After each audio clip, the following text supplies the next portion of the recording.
this episode of Ultraman Arc was actually so good. I dare to say that I actually preferred it over the first episode here. In fact, I think now it's like making me love Arc more. Like this episode made me love Arc more. Alright, I mean fight scene aside, okay, I think the whole story and how the whole episode came together was just so good. So let's talk more about that in this video. Tokusatsu!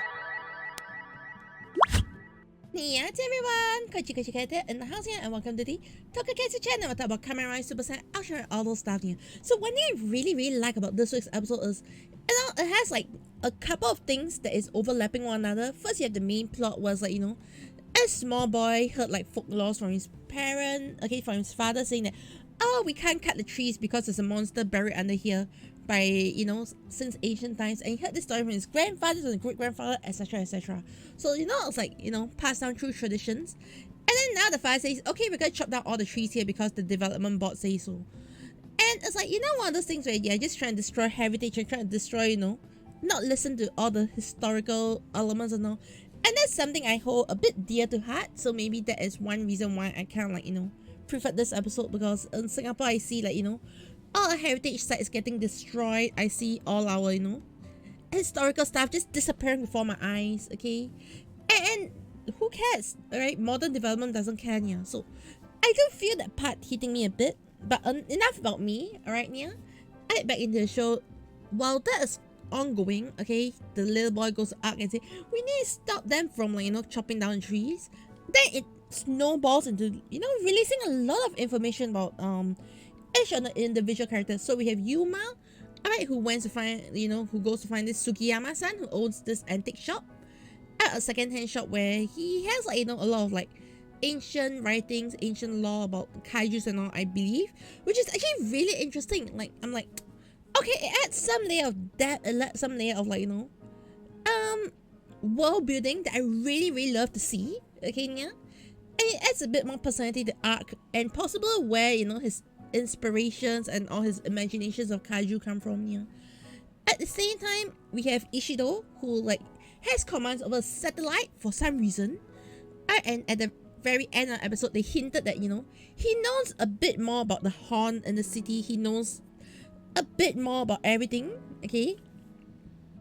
Even though, like, you know, through the episode, it's like, yes, the number one thing you need to do is trust, but at the same time, the number one thing he's doing is he's betraying all their trust by hiding information here. So it's just so, you know, it just feels like there's little layers of things being built in this whole story. And I feel that this week we also got to know a bit more about, like, you know, not know more, but we get to see a bit more Yo P in action. And I think I was like, you know, Yo and Peace working separately. I think that's very interesting, okay? I got to see a bit of Rin, but not so much. To me, at this stage, she's still just like, you know, eye candy character. I don't think she's anything more than eye candy character at this stage, okay? But it's episode 2. I'm going to give it time here. I just hope it doesn't turn out like Trigger kind of thing. Alright, so honestly, I really love the whole direction of where this is going, yeah? I really love the whole direction of, like, you know, how the show is going. And now let's talk about the fight scene. The fight scene was so good, okay? The fight scene was, in a sense, very interesting, because you can see a lot more of, like, you know, how the Ultras, you know, Ultraman Arc fights against a kaiju. In this case was Leodor. So what I like is, you know, okay, the opening attack was drop kick. I don't know, I just like the opening attack being just a drop kick. Who cares what's the first thing you do? First thing you do is just drop kick, and we'll figure everything out there. Yeah. Okay, aside from that, one thing that really struck me is the fighting style for Ultraman Arc is really similar to you know,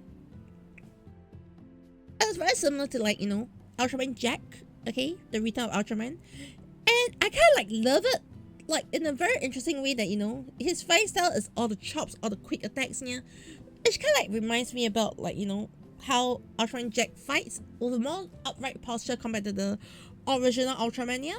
And in this sense, it got me thinking a bit more like, you know, Ultraman Blazer fights more like the first Ultraman, where it's like all slouched out, more wrestler, more, you know, uncultured way of fighting, while, you know, Arc developed this like martial arts style of fighting a lot more. So I don't know, I think like trying to reboot the whole Ultra series, like, you know, Ultraman Blazer being like the 01, okay, the Ichigo, the OG, and then Arc being like a mix of Ultra 7, a mix of Ultraman Jack. So it's kind of like interesting. Like, I like how they actually, you know, add a lot of this kind of feel into the fight itself. Like, the fight doesn't feel like, okay, we just have two people just bang fight. Yeah, no, there's a lot of thought about, you know, how he fights, okay, how he interacts with the things that happen with the kaiju. And one thing I really enjoyed was the, you know, the POV shot where they go into Ultraman Arc's eye, then show Ultraman Arc's POV, then go into Kaiju's eye, then show the Kaiju's POV. It's just so well done. Like, the fight is just, okay, and there's some level of creativity in the fight that I feel I've not seen in a lot of fights now. Like, the closest I'll say is boonboomger, right, in terms of creative fights now. But honestly, this really gives a very nice touch to the directing, to the direction of the show, and all. So I really love this episode in a lot of ways. Okay, so yeah, and for next week's episode, alright, it also looks so good. Okay, so next week we're gonna have something more of, like, you know, other Yuma story arc. Okay, I love it that, you know, they're touching on Yuma's story, backstory so early into the show. Alright, we are talking about episode 3 and we're talking about his history, possibly how we met with, you know, Ultraman Arc, how he became Ultraman Arc. Yeah, so I just want to see what's going to be happening. I want to see, you know, how the story develops. Of course, I'm also hoping to see more of like Rin and Hiroshi, and possibly Sugiyama getting developed into the characters, into their backstories and all. Yeah. So far, I'm really loving the direction of this. I'm loving how, you know, Ultraman Arc is going, and a fight scene so far just amazing. Yeah. Okay, so let me know in the comments what your thoughts are on Ultraman Arc. Are you enjoying Ultraman Arc so far? Are you enjoying everything that's happening Arc? Yes, I'm enjoying. I'm actually looking forward to it so much every week right now. Yeah, and see you in the next one. Yeah.